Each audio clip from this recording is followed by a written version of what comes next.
Okay. Good afternoon, everybody. I hope you are fine. Today we are going to speak about teaching reading, especially through task-based storytelling. How do we teach reading? This is very important. Let me ask you a question first. What does reading include? If you want to teach reading, what does reading mean to you? What does reading mean to you now? To teach reading, what does it mean? Can I talk now? Excuse me? You can write in the chat box. Sorry? Please write in the chat box. And what does reading mean to you? Teaching reading. Reading includes what? Teaching reading includes what? What does it include for you? When we say that we have a reading lesson today, what does it mean?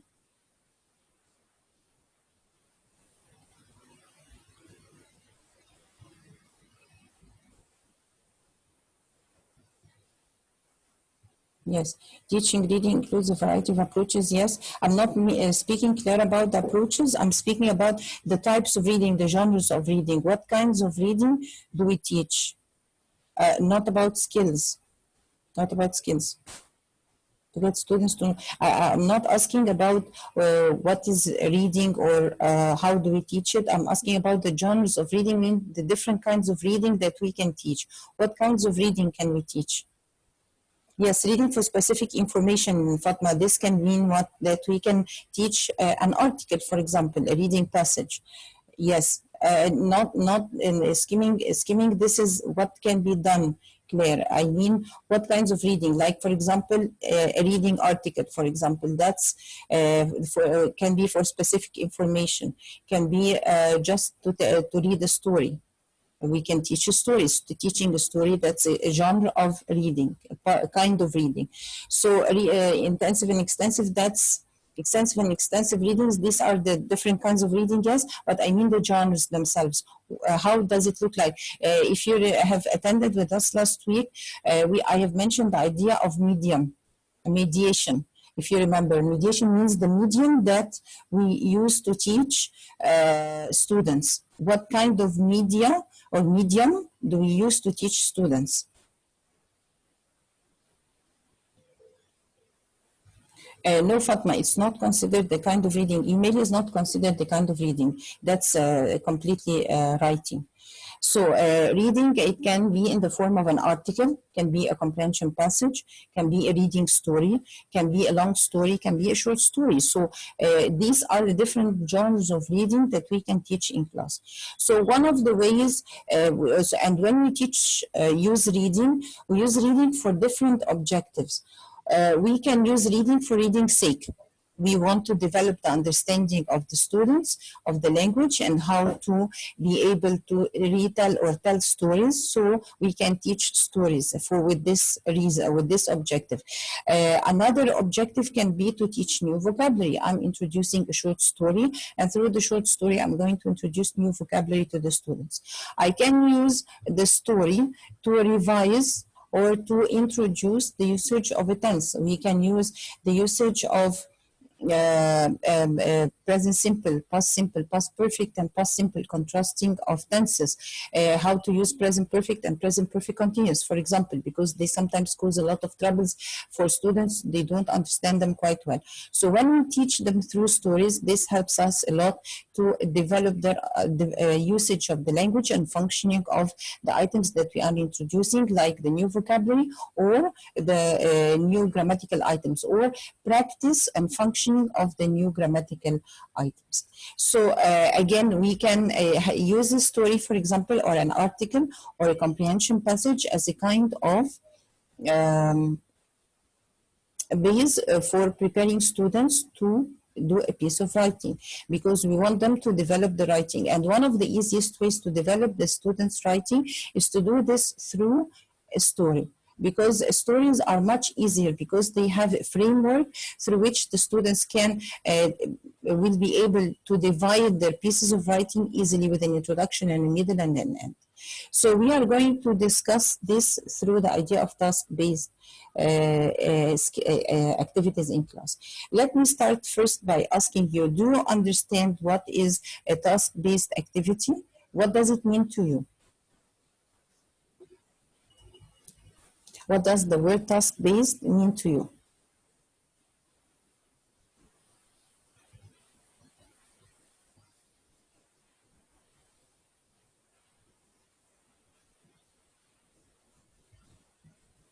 If you'd like to open your mic and say something, that would be great, no problem. Task-based learning, what does it mean to you? Or task-based activity?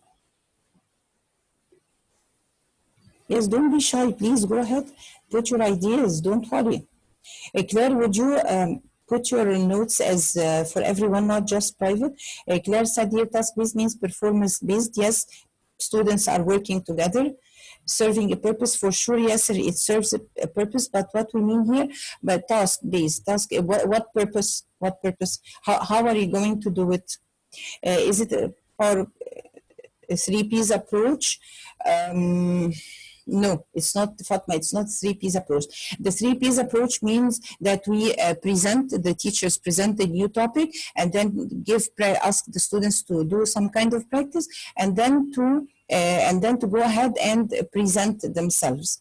No, Fatma, it's not the 3Ps. It's a different way. Yes?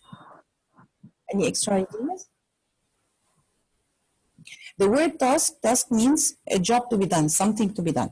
So in order to be done, it has to be done either in pairs or in groups. So task-based learning, it's a kind of activity which includes the sharing of a number of students together with, in order to do some kind of practice for an item that we have already introduced in class. Let me introduce, for example, give you an idea. If you want to introduce new vocabulary through a story, so we can ask the students after we discuss the story with them and we introduce the new words that we can simply do some kind of practice for the students to be able to read the words. So we can divide the words into halves and give the halves to the students and ask them to put the words correctly together and then to read it out loud. That's a kind of task-based learning. We can give them the story in different sentences which are not arranged, and we can ask them to sit together after hearing the story and discussing it and answering questions and so on, and rearrange the items of the story. So in this case, that's a kind of activity that is done in a group or a pair, and it's a task because they have an objective. There is an objective for this task. Why? What are they doing this task for? That's why we call it a task-based activity in the form of pair work or group work. And the most important thing is that every exercise or every activity that we introduce to the students has an objective which serves the main objective of the lesson. Either it can be a kind of practice as one of the steps of the understanding of the lesson, or it can be a kind of practice after we have explained the whole lesson and we want the student to make sure that the students can now apply what we have already taught them. So the task-based can be done either during the explanation of the lesson or after we finish the explanation of the lesson. The most important thing that it's done either in pairs or in groups. So we call it task-based learning. Today, our main objective of this webinar is to discuss the idea of using the task-based storytelling in developing the writing of the students. Let's start with the very first part. Let me ask you first, what are the most important elements of the story?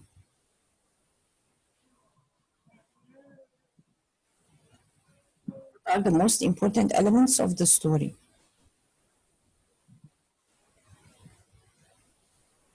Come on, don't be shy. Go ahead.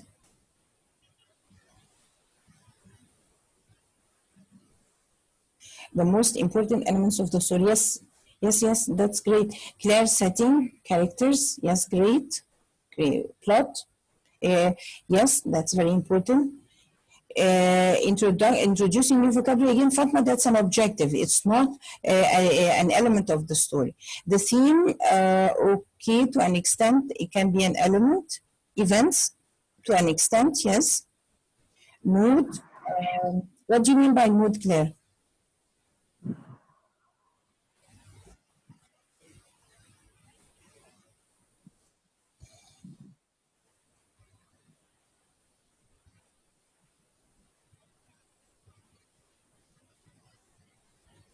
What do you mean by mood?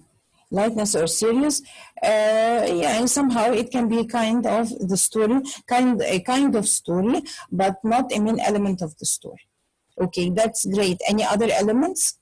In order to read the story, we need to know what before we read the story.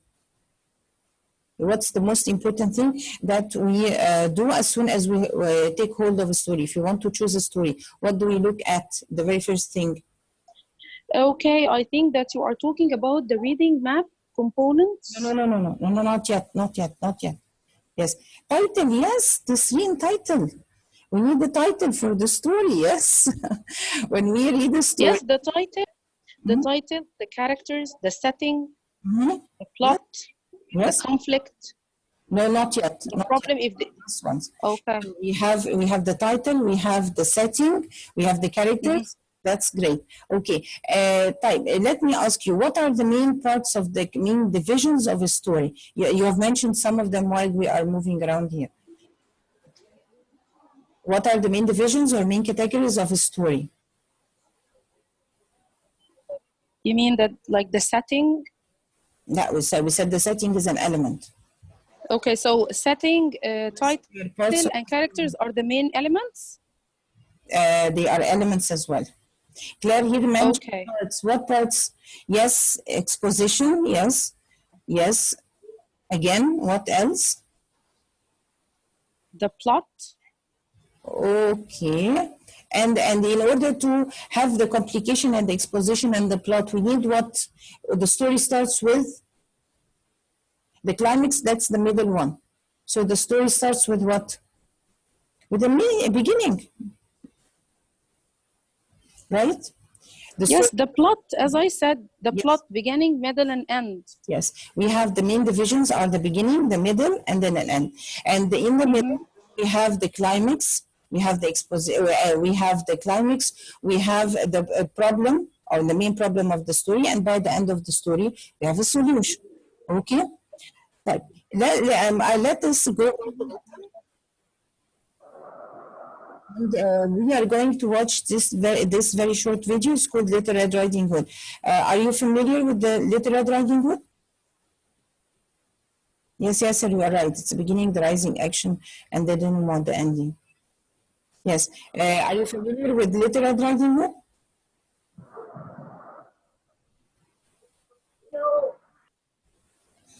Okay, I want you, this is a very short video, so let's watch Little Red Riding Hood, and then I want you, while you are watching the video, I want you to fill in this matrix. Can you see this matrix? It's called the Narrative Story Elements Matrix. It includes title, setting, characters, point of view, problem, and solution. Would you take note of these beside you?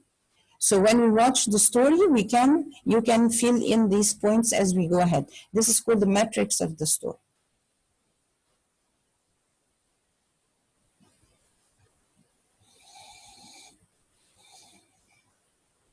Okay. Let's go back a little to the story and tell me, can you hear before I go ahead with the story? Tell me if you can hear the sound of the story quite well.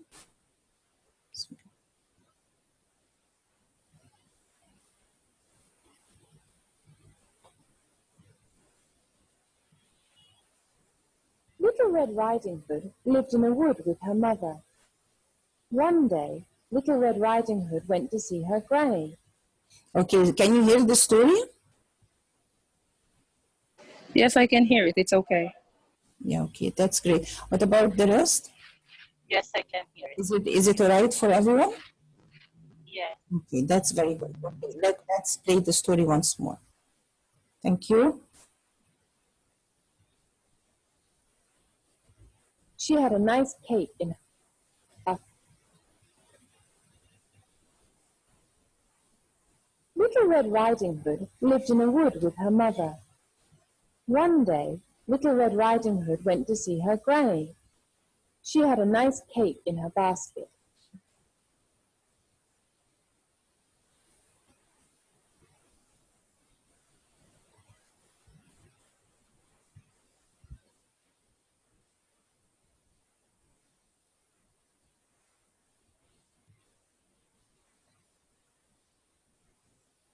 On her way, Little Red Riding Hood met a wolf.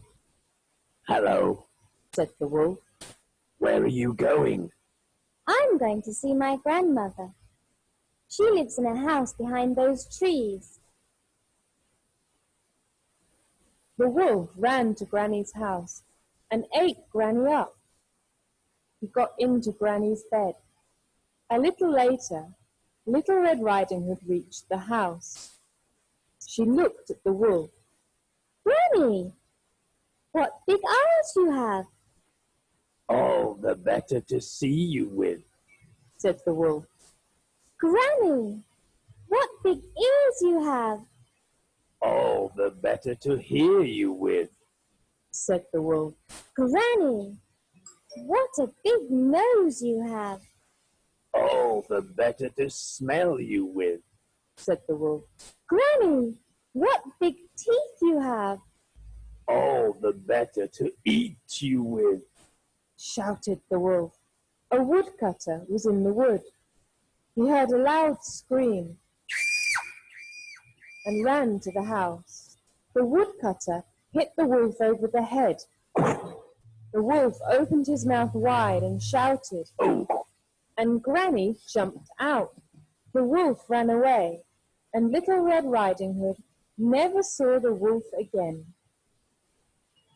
Do you like the story of Red Riding Hood? Okay, so let's fill the matrix. Take a 1 minute or a half a minute quickly to fill in the matrix. And let's discuss it together. Yes? Okay, so what's the title of the story? What's the title of the story? Little Red Hood.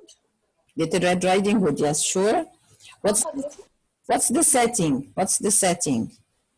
A garden. Garden. What garden? The wood. Wood. Wood, yes. Forest, woods, yes.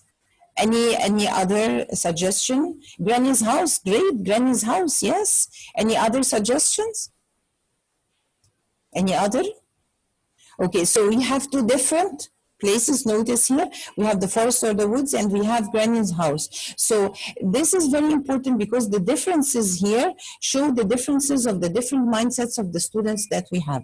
And we are going to see this as we're going along. What about the characters? How many characters do we have? How many? 3. Only? 3? 4? Are you sure? I have a problem with the internet connection, so what I collected 3. 5. In the scene you say 5. Now let's count the 5. The first one is? The first one? The girl. The girl. The mom. Yes. Yes. The wolf. The wolf. Mm-hmm. Mm-hmm. Yes, you can count all of them, the major ones or even secondary ones. Yes. Yes. 4. Are you sure, Claire, there are 4? We are counting. Woodcutter, very good, yes. So we have the mom, we have the Little Red Riding Hood, we have the wolf, yes. Mom wolf, yes, the wolf. And we have the grandmother and we have the woodcutter. So how many do we have? We have 5 characters, okay? 5. This is very interesting because as Yasser mentioned here, are we mentioning the major characters or the secondary characters? First of all, it depends on the level of the students that you are teaching, depends on the age of the students that you are teaching, and what is the main objective of your curriculum. Sometimes with some international curricula, they would like to introduce the idea of main and secondary characters to the students. So in this case, the main objective right from the beginning is to differentiate both. When we go with upper stages with the high school, middle school, and the high school, we have to introduce to them the idea of the main and secondary characters. This is very important because they are now much more developed in their way of thinking. So we have to introduce this idea to them. Of course, I've used a very simple story here because of the problem of time. So the characters here are 5 characters that we have just mentioned: the girl, the mom, the grandma, the wolf, and the woodcutter. So again, here we have different points of view for the characters. How are the students going to see? Some characters are going to tell you right from the beginning, the grandma is not a main character. The mom is not a main character. That's right. So we have to respect these different points of view because this gives confidence to the students while they are discussing the story. Let's keep the point of view now for the time being, and tell me, is there a problem in the story? Is there a problem? If you'd like to open your mic and speak, it's okay, no problem. Is there a problem in the story? And what is this problem? Hi, Doctor. Hi. I think the problem here is about regarding Hood. She's not convinced that the wolf is her grandma, and she is suspecting something wrong with her. So I think this is the first conflict or the first plot. She's not convinced that the wolf is her granny. But she suspects, she's suspicious about this grandmother. So this is one of the problems of the story. As Yasser is mentioning here, the trick or trusting others, it can be. And is there a solution? Was there a solution for this? I'm not sure. Maybe I will unmute to let the others talk. Thank you very much. You're welcome. You're welcome anytime. Do you think there was a solution for this idea, or maybe it's the ending of the story when she screamed and the woodcutter came and helped her? Is there another problem? Yes, the woodcutter came to the rescue. That can be considered a solution, as Claire is mentioning here. So that's fine. The problem is that the wolf pretended to be her grandmother and tried to attack her, and the solution is that the woodcutter came and helped her. Is there another problem in the story? Do you agree with the idea that she was right when she spoke to the wolf on her way to her grandmother's house? Do you agree with this idea? What she did? Of course not. She was supposed to listen to her mom's talk. Yes, exactly. That's what happened at the very beginning of the story, is that her mother advised her or told her, don't speak to strangers along the way as you are going to your grandmother. So she spoke to a stranger and a problem happened. So was there a solution again? Yeah. The woodcutter came and helped her. So again, it's the same. It can be a problem. Any other problems in the story? Any other problems? So here we have 2 different kinds of problems. Fatma mentioned the idea that the wolf deceived her and she suspected the wolf. And the other problem is that she spoke to a stranger. Is there any other problem in the story?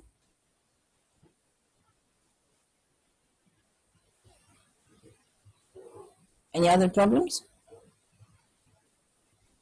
If you are in trouble, yes, the wolf ate the granny. Yes, Claire. The wolf ate the granny. This is the main problem. Another problem in the story, big problem, is that the wolf ate the granny. And the granny did not show up again except when the woodcutter hit the wolf on the head and the granny came out. Okay, so see here we have different points of view. So it happens in the same way inside your classes, with the different levels of the students, the different ages that you teach, that the students have different points of view of what they read or what they watch. So we need to respect their different points of view, because when we do that, we give them confidence to speak out. Sometimes the students are so embarrassed to speak because they believe that their ideas are not respectable enough, or they are not right. So we have to convince them that there is no right and wrong answer, and that we want to hear you, but please give me a reason why you are saying that. So long as they are going to give us reasons for what they are going to say, so we would encourage them to speak out loud. So we can use this story or video in order not to help us to develop their own writing, but to develop their speaking at the same time. So here we are not using just one skill, we're using about 3-4 skills. Okay, let's get back to this idea of the point of view. What do you think we should put here in this point of view? Here, what do you think? Can you put another name for the word point of view? Can you explain it in a different way? How do you understand it? Again, if you'd like to use the mic to speak, it's okay. Narrator, narrating. What do you mean, Yasser, by narration? Perspective, yes. It can be a perspective, yes. Yes, let's put it in a different, in an easier word. Can we use an easier word other than perspective?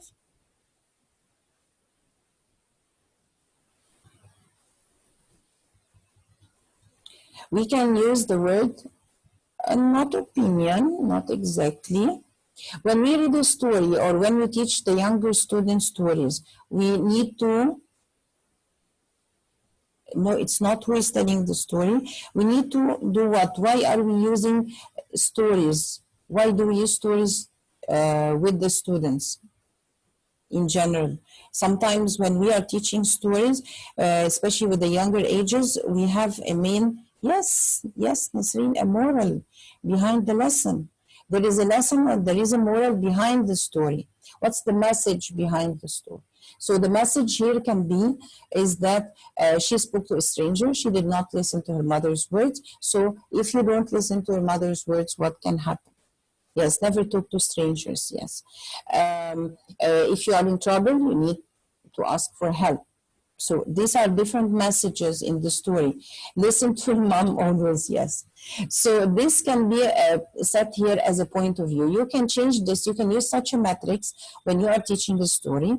And ask your students to put the different main elements, not kinds, of the story in such a matrix. And there are different kinds of matrix that you can find online. Lots of them are already over there. You can use them.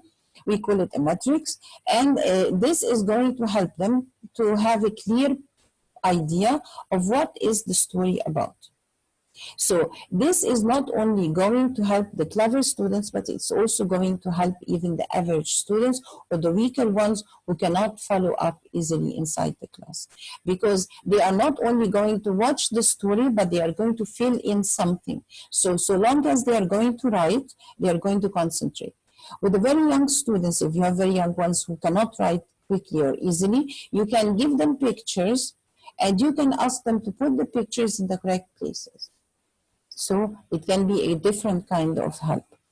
So this is called a matrix and it has different formats and we can use it after we do the very first initial discussion of the story with the students. As soon as they watch the video, you stop the video, you start discussing the story in very simple sentences with the students, and then you discuss with them the metrics. And then you can ask them to retell the story once more, which is really important. Retelling the story once more helps you to make sure that they really understood the core of the story before you go ahead with the lesson and what you are going to do after that.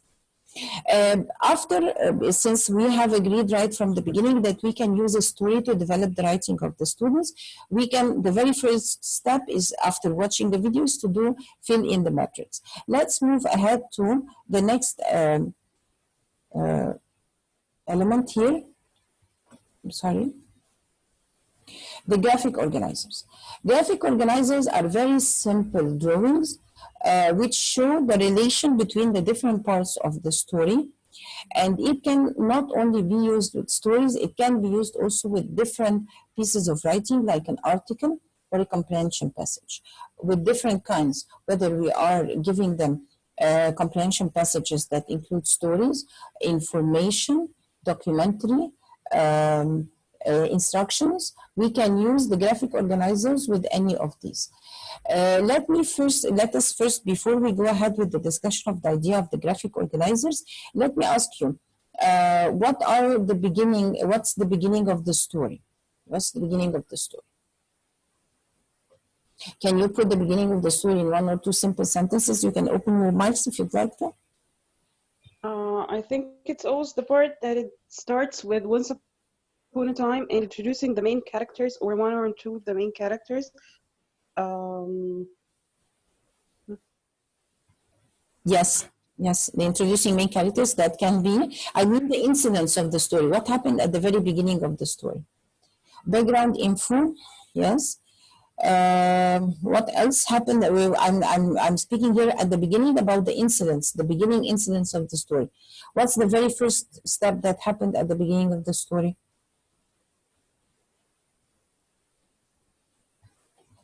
I think when mom told her you have to go to your granny's and so on, and all the instructions she gave her in order to go and get back safely. Yes, so her mother asked her to go to her granny and give her some basket of cakes. Yes, that's the one thing. What happened again at the beginning of the story while she was going to her grandmother? What happened? While she was going to her grandmother, what happened along the way? Let's discuss the idea together. Don't be bashful, please go ahead. She met the wolf, yes, Nasreen, she met the wolf. Yes, and she spoke to the wolf about her grandmother. Let's move to the middle. When we moved forward in the middle here, what happened when the wolf left her? What did he do? He went and he ate her grandmother and sat in her bed.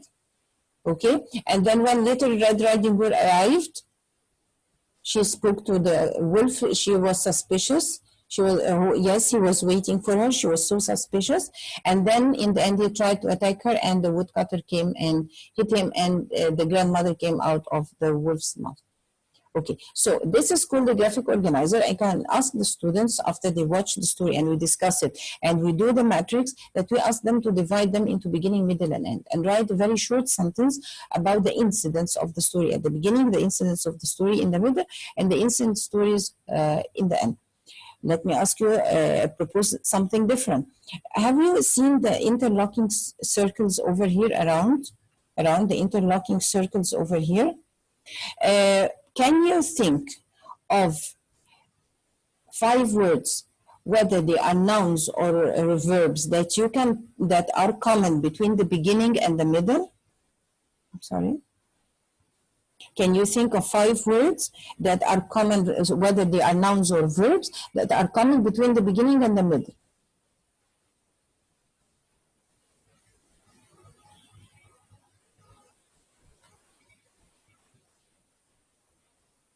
Any words? Any words? What's coming here? Yes, granny. Yes, that's great. That's a noun. Yes. Stranger. Wolf. Great. Any verbs? Any verbs?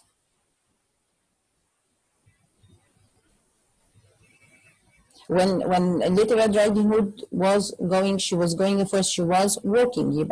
She walked to her grandmother's house. That's one of the verbs. She spoke to the wolf. Okay, can you think of any words that are common between the middle, between the middle and the end? Any common words? Walk, talk, ask. Yes, great. Yes, any common words between the middle and the end?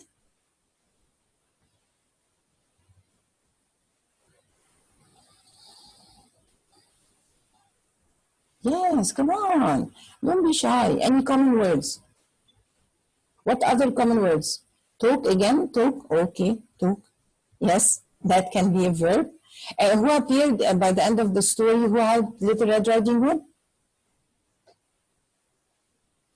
Lumberjack, yes, the woodcutter, yes, run, save, yes, that's great, you have words, come on, go ahead. So here when you give such graphic organizers to the students, you can give them this graphic organizer and ask them to put very short sentences about the incidents of the story at the beginning, middle, and end. You can ask them to put words and verbs, 5 words and 5 verbs that are common between the different parts of the story. And so when you ask them to rewrite the story or to make a summary of the story, they have all the tools over there. You have discussed this with them. You have used the matrix to make them clear with the whole idea of the story and the different characters of the story and the setting, where is the place of the story, who is the main character. And then what are the incidents that happen and what are the words to use. So here you are helping them to differentiate between the nouns and the verbs right from the beginning, which is very important. And at the same time, you have already given them all the tools to write down. And then you can ask them to sit in groups or in pairs to start writing a short paragraph or 2 paragraphs, and it depends on the level of your own students, summarizing the story, and then they can stand up and read it out loud to the whole class, and then you can tell them about, ask them to concentrate and then give feedback to each other inside the class. So this is one of the very simple ways of how to help the students to develop their own writing. They can do this, and when they finish, they can exchange the papers together, and they can correct for each other, and then they can give feedback to each other, and you can follow up or monitor this kind of feedback. So it's a very simple way of helping the students to develop their own writing without feeling terrified of doing the writing. Because when we want them to do some piece of writing, they usually feel bored or they are terrified because they say, I don't know how to write well, I'm not very good at making sentences, and so on. So this is a step-by-step way of helping the students to gain confidence in order to develop their own writing. Another graphic organizers is one of the very interesting elements that can be used in class to help your students to understand the story or the piece of writing that you are introducing to them. Take a look over here again. We have different kinds of graphic organizers. You can use such graphic organizer like this one. We have a setting, time and place. We have characters. We have a problem. We have plot, because many of you have already mentioned the idea of the plot and the events, and the resolution. See, here that's a different point of view of introducing the story. So we can say beginning, middle, and end. We can say an introduction or beginning, and a climax, and a denouement, ending. We can say that there was a setting, there was a problem, and there was a resolution in the end. So there are different ways how we are going to introduce the story to the students. It depends on the different levels of the students, the curricula that we teach, and how the objectives of our own lessons. Again, this is a different one, story map again, number 2. We have where and when, major characters and minor characters, as Yasser has already mentioned. A problem or the plot, we can introduce it in different ways and show them the difference. What are the events, event 1, event 2, event 3 again. So it helps them to organize their way of thinking. And then what's the outcome, what's the ending, what's the denouement. So you can use any kind of graphic organizer which is suitable for you, and you can even do your own graphic organizer as you wish. I will introduce to you a number of websites at the end of the presentation here. You can go on these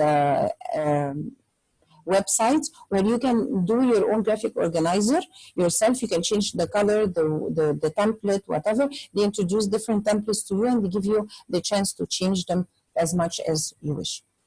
Another way of doing a kind of graphic organizer of with the students, like this one. It's called the inverted triangle. You start with the the details of the story. What happened, we can ask them to start what happened at the end of the story, what happened next, until we get to the beginning. Or we do it the other way around. What happened at the beginning, and then until we got to the denouement. It depends on the way you want to introduce the story.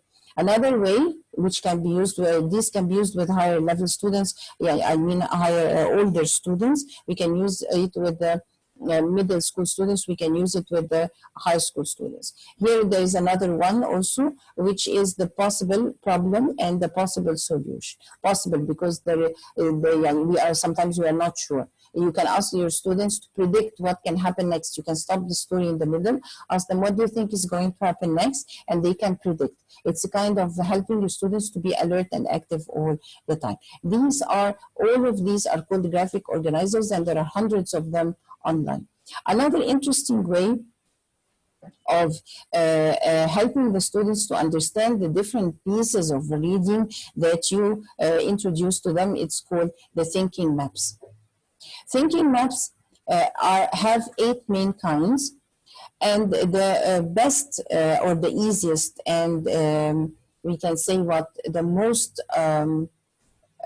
easy ones to use in class are the first 6 ones. Here we have what we call the circle map. Circle map is that we can have the main idea in the middle, and then what happened, and then what happened. They can use one circle for the idea or the title of the story, and then the incidents, they can put the incidents around. They can put the title of the story here, and they can say at the beginning so and so happened, and then they can add another circle and another circle according to the steps of the story. Another way of introducing it, not only the story, it can be used with different kinds of articles and comprehension passages that remap. You have a different one main idea, and this main idea is divided into 1, 2, 3, 4, 5. It can be used over here if you'd like to. For example, with the story of Little Red Riding Hood, how many characters we have? We have 1, 2, 3 stories. 1, 2, 3 characters, and each character, what happened with each character, and what was the ending for each character of them. It's up to you. Bubble map, we have a main idea, and it's divided, or it's like the spider web is divided into main ideas, other ideas, I'm sorry. The double bubble, you have one main idea, and out of this main idea, you have an idea, and the idea is divided into other ones, and so on.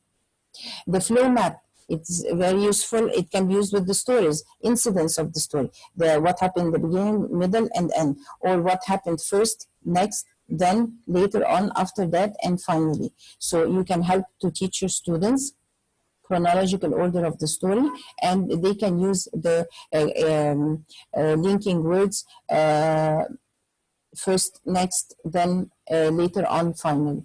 And then we have this, what we call the multi-flow map. Again, a main idea, we divided into sub-ideas, and these sub-ideas are divided into smaller ones. It's very similar to the brace map. Brace map, again, we have an idea, but it's more complicated. We use it with the complicated comprehension passages where we have different major ideas, and major ideas are divided into smaller ones. We have also what we call the bridge map. It's very interesting. You can put cause and effect. Something happened, why? Two opposite things. If something happens, what do we expect to happen? This is called the bridge map. This map goes on as a bridge like this, one like this. You move on, and then you do a bridge, and then you do another bridge, and so on. It's all a linear one. Well, it takes one line, and with ups and downs as you go ahead like this. So you can use it for cause and effect. You can use it for opposite ideas. I'm sorry.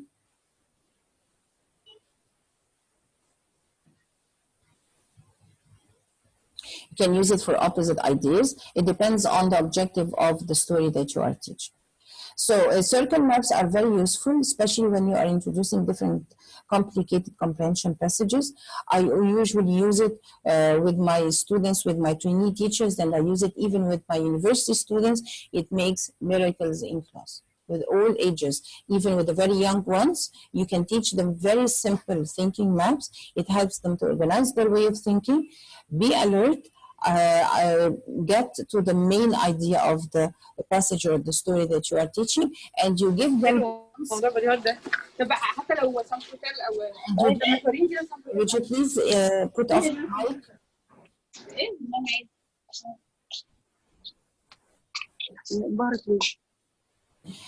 You can also give them some kind of a choice to choose from the thinking maps. It gives them some kind of confidence, because according to what they are going to think, which one is going to be suitable for which lesson they are doing, and they are going to give you a reason why they chose this kind of thinking maps. It helps them a lot to organize their way of thinking, and it helps them a lot to be confident and to be able to express their own ideas much more clearer than if you just ask them to present their own ideas so simply without organization. With the older students, of course, you can give them the first 6 maps. This is a good idea, and ask them to choose a suitable one. With the younger ones, you can give them between 2 to 3 or maybe 4 maps to ask them to choose from. It depends on the level of your own students, the way, the kind of curriculum that you are teaching them. So thinking maps are highly effective because they help you to help your students to organize their way of thinking. Because one of the problems that we have with our students is that when they watch a video and then you ask them to tell you what happened, can you tell me what happened in the story, they start doing like this. But when you help them to think while they are watching the video and to organize their way of thinking, through these graphic organizers and thinking maps, on the long run, they will be able to give you a brief summary of anything that they can watch or read with the least possible mistakes. And excuse me doctor دلوقتي يعني I would give them something يعني while they are watching ولا أديهم مثلا something before. You give them the matrix, the very first one, the narrative matrix that I have asked you to fill in at the very beginning. يعني that wouldn't make them مثلا distracted or so إن هم they want to focus on the story first and then they will go to the diagram or to the matrix, or it's okay to give them instructions? It depends on the age, that's one thing. And the other thing, you can do it on two ways. Either you introduce the idea of the matrix and you ask them to watch the video, and when we put off the video, you give them 2 minutes to or you can ask them to watch the video and then ask them very few questions to make sure that they are following the track of the video. And then you give them the matrix, introduce it to them, explain it to them, and then you ask them to watch the video again and fill after they finish it. And don't ask them to fill in while the video is going on. Then some of them are going to do it, but ask them to concentrate on the ideas in order, so when you stop the video, they will be able to think of what happened and then. Yes, I know, because it always happens with the students that they want to get into the matrix or the sheet instead of focusing on the video. So I would prefer that giving them the matrix after the video in order to let them focus enough. It's up to you. You can try different ideas to see which one goes better with your own students. It's okay. Mm-hmm. Fine. And one of the important things also is that they can do it in pairs or in groups. That would be much more, it gives them more confidence, because sometimes the students are not sure about everything in the matrix. So they are afraid to fill in, because if you're going to pass by and find something wrong, you're not going to be happy with them. So sometimes some of them already lack confidence. They are not very good at English. So when they watch the video, they are not sure that this is what really happened, or they don't know how to write it or how to express it. So if they are sitting together as a group or in pairs, they are going to help each other. So they are going to gain more confidence, because they are going to find out that they were really thinking quite well and they really understood what happened, but they wanted to express it in some way that they were not able to do it. So others are going to help them to do it. So this point is very important to keep in mind.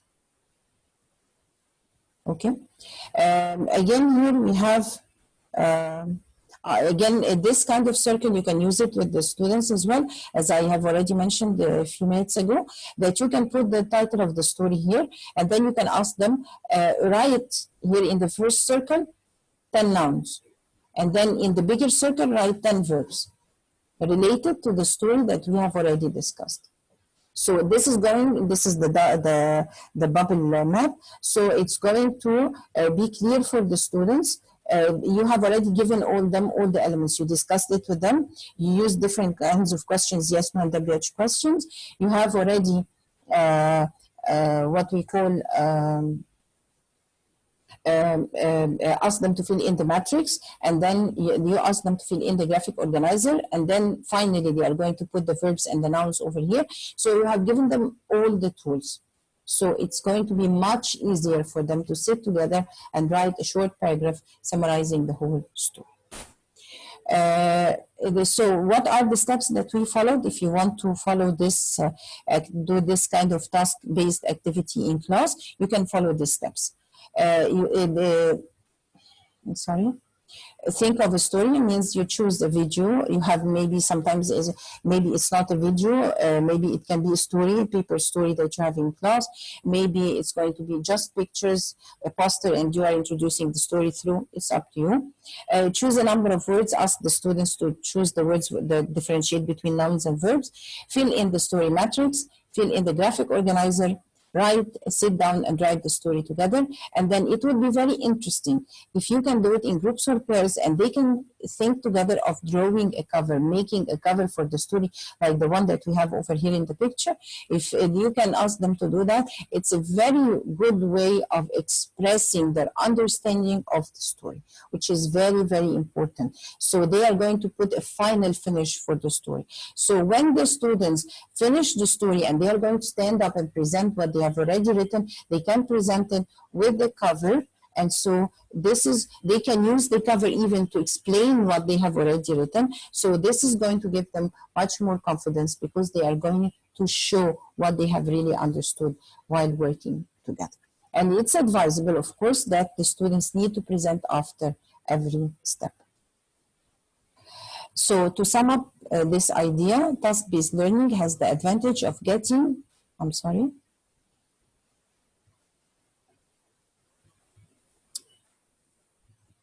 Sorry, it's the technology again.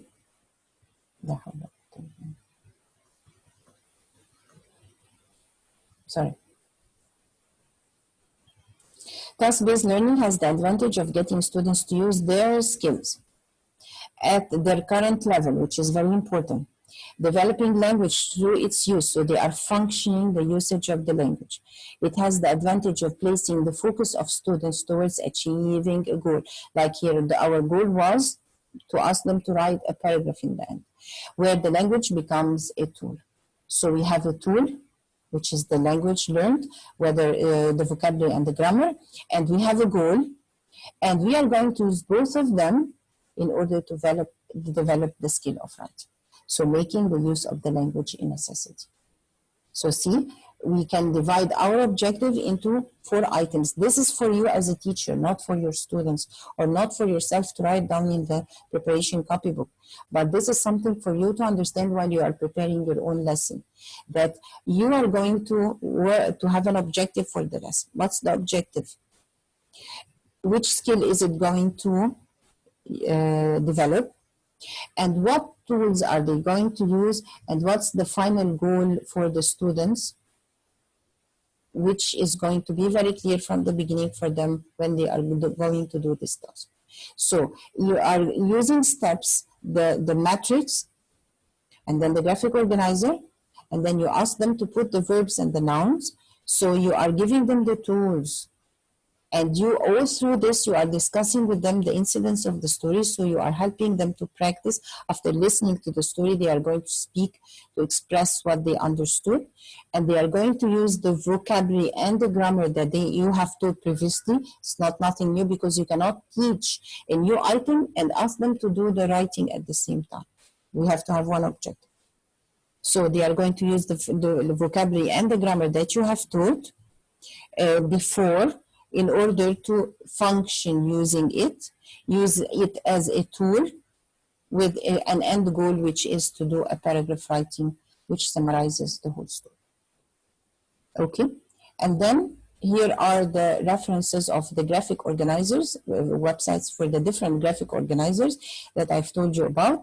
You can go to any of these. They are nearly all the same with different ideas and templates. You can find different templates over there and tools that can help you to make your own graphic organizers. If you don't want to do that, you can write just simply online graphic organizers, and you are going to find hundreds of them online. You can choose from them whatever you like. If not, you can do your own on the Word or on Photoshop. If you are good at it, it's all right. You can manage it anyway, and it's very easy to do. It's not difficult. Just give it a shot. It's going to be fine with you. Any questions before we go ahead?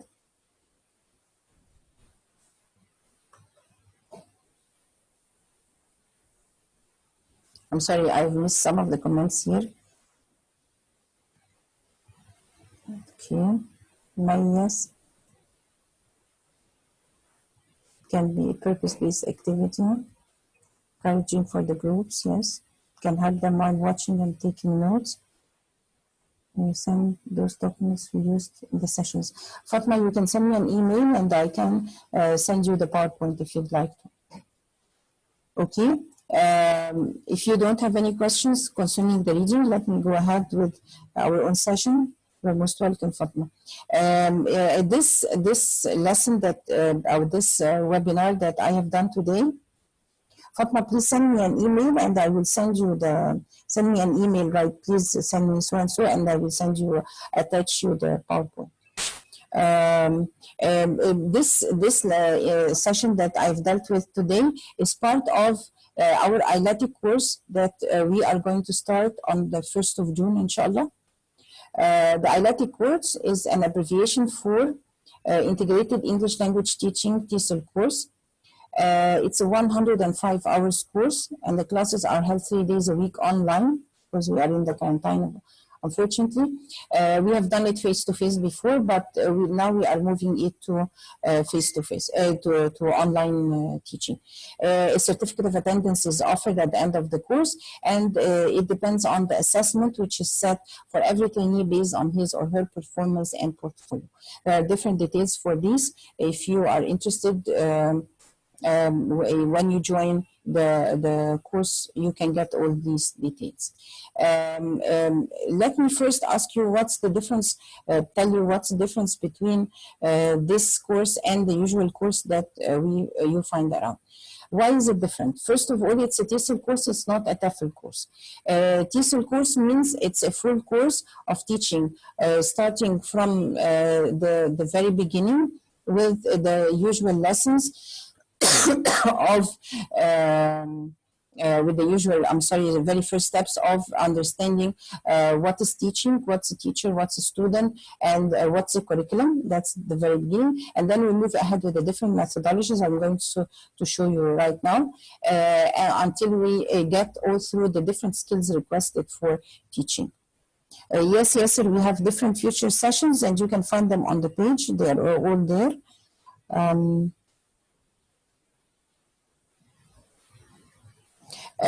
Claire, which ones are you referring to? You mean the graphic organizers and the thinking maps that we have introduced? Okay, if you bear with me for a few minutes, I will answer your question in detail. So the TESOL course, it's a full course, but the TEFL just gives you how to teach reading, how to teach writing, how to teach vocabulary, how to teach grammar. It gives you main ideas, main titles for just the methodologies, and that's it. And you get very little practical application for that. That's the TEFL. But for the TESOL course, we cover everything that has to do with teaching right from the beginning up to the end, from A to Z, as we say. And why is it different as well here? Also because we have practical application with school students. By the end of the course, you have to do a final project where you make a full lesson plan, and we take you to a school where you do a practical application with a group of students of different ages for integrating all the skills that you have already got learned, got taught all through, or got trained on all through the course. What is the course content? The course content, the content is divided in 3 parts. The first one, introduction to language teaching. We understand the idea of language teaching right from the beginning. What are the different theories or perspectives behind it, and how can this help you as teachers to understand the background of teaching, and how you can deal with the different situations that you can find in class.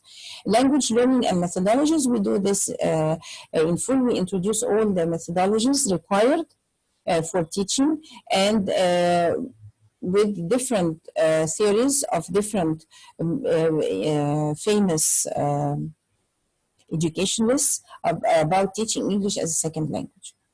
The second part, Part 2, it deals with teaching using the 4 skills of the language: listening, speaking, reading, writing, in addition to teaching vocabulary, teaching grammar, And the most important thing, integrating the 4 skills of teaching the language together.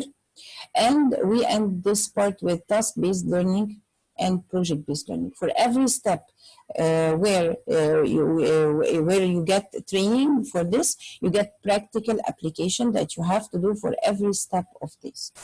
With part 3, we take all these and start introducing to you the modern ways of teaching, which is facilitating, how to facilitate language learning through the flipped classroom, the idea of the CLIL, the content language integrated learning, and integrating technology. And what's new for this part of the year is teaching online. We are going to train you how to teach online as well, because of the changes that are already happening nowadays.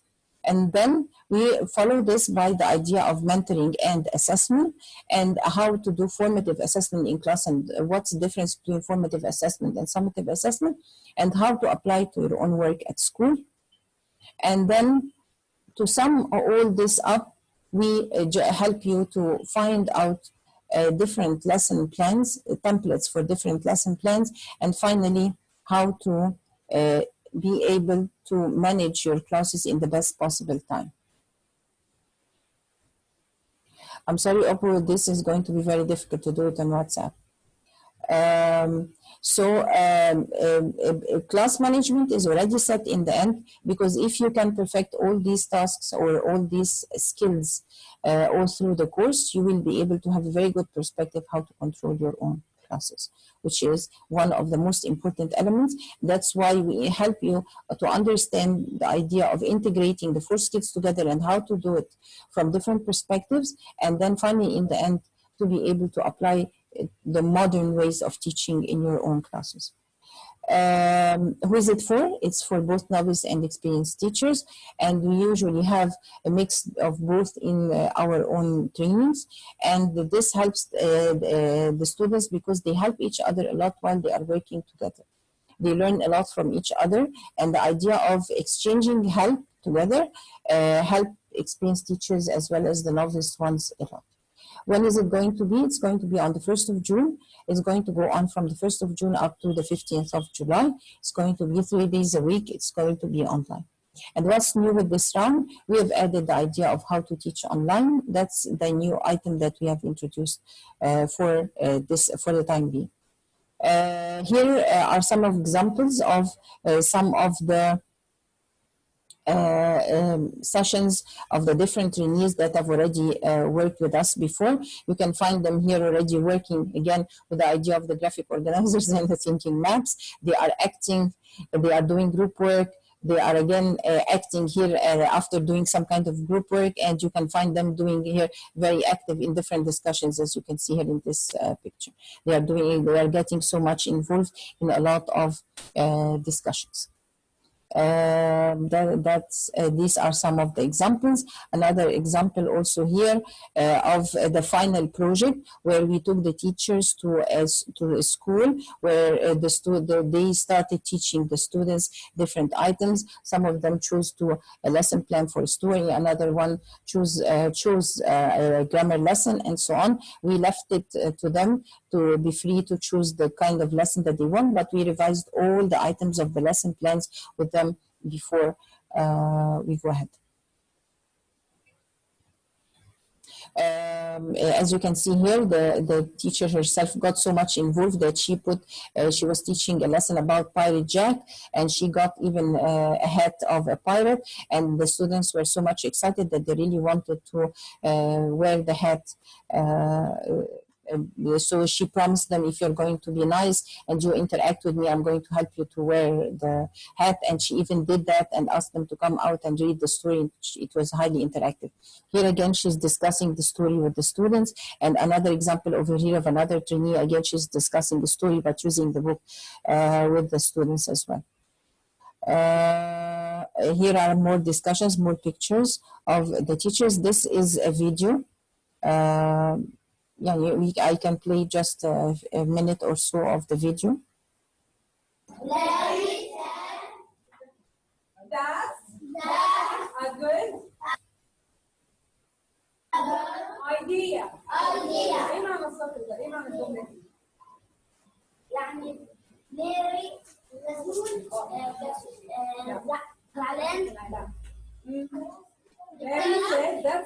idea. لاري بيقول دي فكرة كويسة جدا. That's a good idea. دي فكرة كويسة. Idea معناها فكرة. فلاري said ايه؟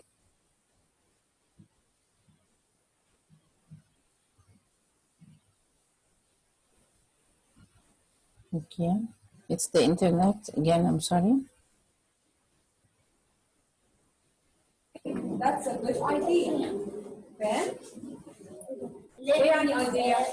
يعني فكرة. يبقى قول idea. idea. idea. idea. idea فكرة. عادي يقول لك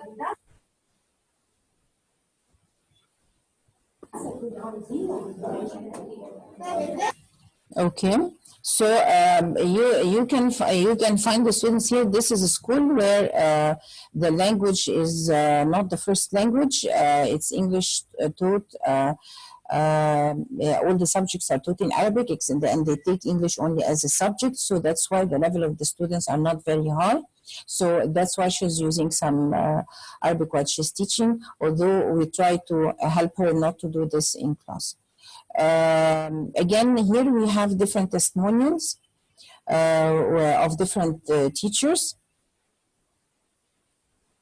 If you'd like to take a look at, Shaima, she said, I liked everything, especially the modern training methods that you used to follow and how you were applying what you wanted us to follow later on to learn through it and feel the difference as students, because I usually apply with my own teachers the same kinds of methodologies that I want them to apply in class. So I help them to feel, to live the whole experience before they try and apply it on their own. The most thing that I liked so much was that everything should be presented for a goal and nothing is in teaching is random, or nothing is randomly found there. Wasim, he was one of our trainees as well. He said, although I hesitated to apply to the course, but now I can say, thanks God, you put this course in my way, because Wasim didn't have enough confidence in himself. And so he said, I believe that when I come to the course, I won't be able to discuss things with other teachers. They are going to laugh at me because I don't have enough experience. But when I came here, I found that there is mutual respect, and this helped me a lot and gave me great confidence in myself and attracted me a lot to go ahead with the course. Rehab also, she said, I gained new experiences from different points of view. I am now more focused on what I really want, and I learned many teaching techniques as well. As a kind of exclusive offer for you as attendees for today's session, we have a special offer for you. So if you would like to join our course because you attended our session today, you are going to get 25% discount for the course. If you bring a friend along, if you come and bring a friend along, you are going to get 30% discount.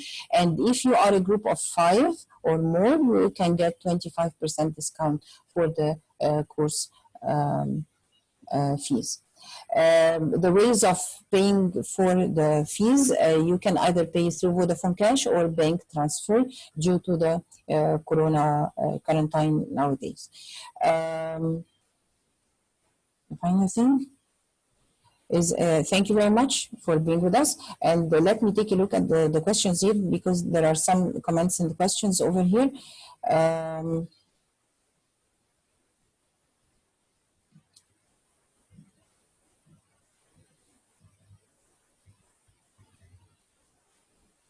Okay, you will have a call, receive a call today with all the details that you are looking for.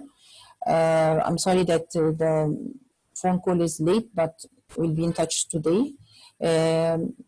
Again, it can be purpose-based activity. Yes, sir. The task-based learning can be purpose. It has to have a purpose. It has to have an objective. Yes, it will be encouraging in groups. Yes, Fatma, you're right. Can you send us those documents we used in the sessions? As Fatma, as I told you, yes, please send me an email. Yes, sir, we have future sessions. We have the full schedule of the sessions on the page. You can follow it, which is my ESL training on the Facebook. Claire, could you possibly suggest alternatives that can be used, yes, for this to conduct these activities online? Yes, Claire, if you can do it in the form of flipped learning, which means that if you have a number of students with you online and you want to do these activities with them, but it's not possible that they can fill in the matrix. So you can ask them for, it depends on the level of the students that you are working with, whether they are very young ones or higher students or even what we call adults. You can give them 2 or 3 items only to find out of the story, and then you can give them the other items, or you can simply ask them to draw a kind of box in a schedule in front of them with a pen and paper in front of them while they are working with you, simply. With the thinking map, you can give them one of the very simple ones, and you can ask them to draw it on a piece of paper and then start doing it online after they watch the video or after they discuss the story with you. Hope this answers your question. Yes.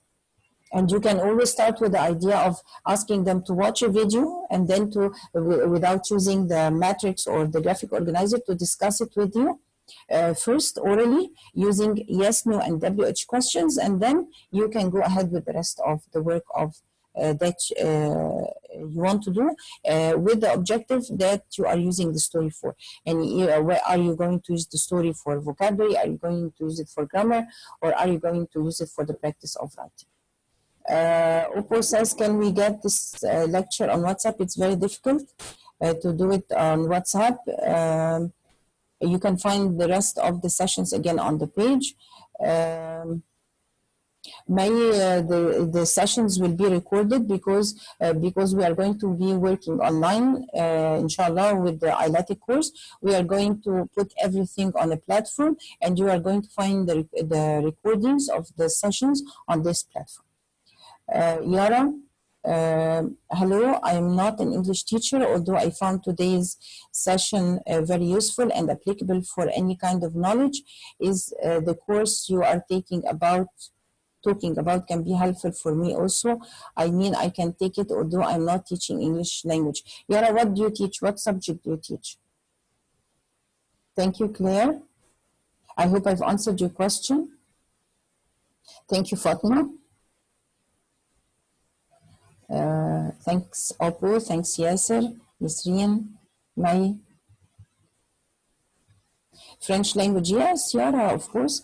Since so long as you are teaching the language, this course can be very beneficial for you, because we are going to ask you to do it because I can speak basic French as well, so I can help you to apply it to your different lessons. So you can apply the different kinds of methodologies and what we are going to do on your own lessons. Different kinds of curricula that you teach through the French language. And we can discuss that in details if there is a chance for you to join us, and we can help you how to go ahead with this. That's one thing. The other thing, what is your level of English language? This is very important. If your level of English language is B2, that would be fine for you, no problem, inshallah. Any questions? Any more questions?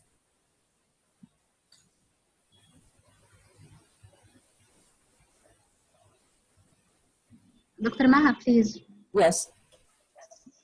Is there any chance to start before the 1st of June? Is Mai speaking? Yes, Mai Hakam, yeah. Yes, how are you, Mai? Alhamdulillah. Due to the pressure of Ramadan and the preparations of the course, a number of trainees asked us to delay it a little. So that's why we are delaying it to the beginning of June. That's the problem. It's okay. It's okay. Okay. Thank you. Yeah. But anyway, inshallah, I'm in this course, inshallah. You are most welcome. You are most welcome. Thank you. Thank you. Did you mention the fees of the course? You can go back to the website, Mai. Yara, sorry. I can put you the link here in the chat box. I can put you the link to the course. You can find again all the details. And again, if you have any questions, you are most welcome to ask. It's over there on the Facebook.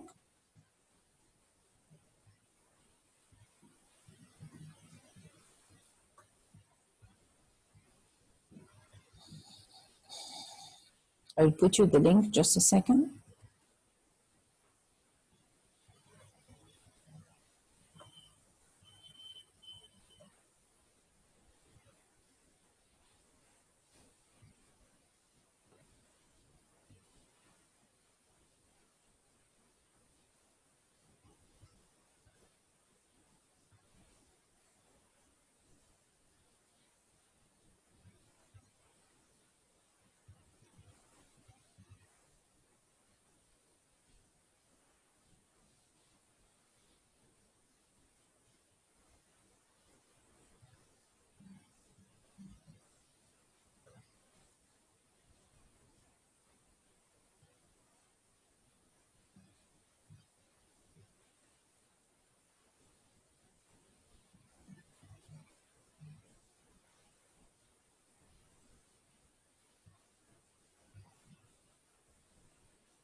Here is the link to the details of the course on the Facebook. You can find all the details over here, over there.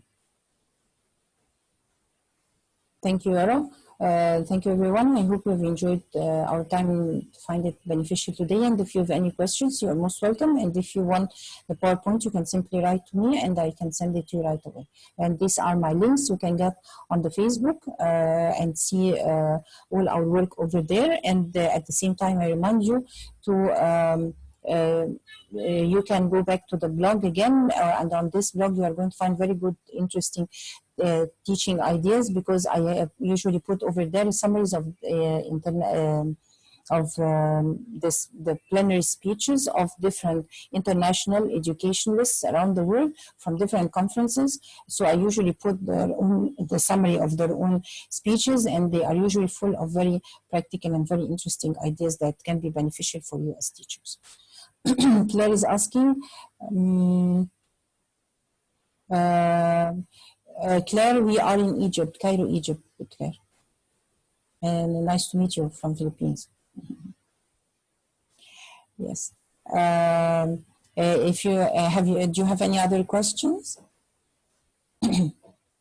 It has been great meeting you today. I wish you all the best and see you soon in tomorrow's webinar again.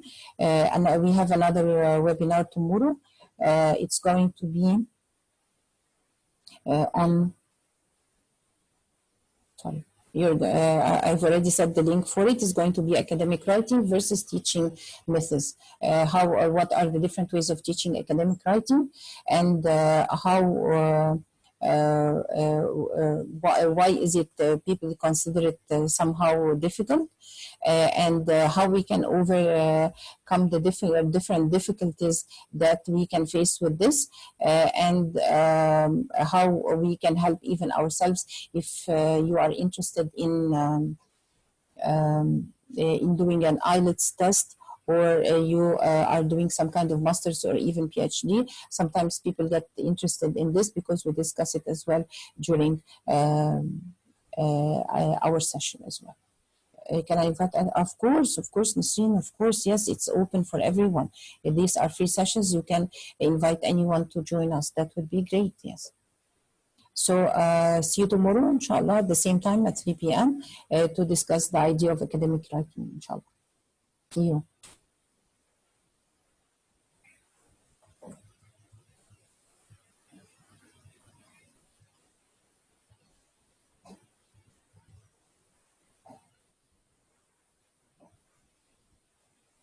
Thanks a lot. See you.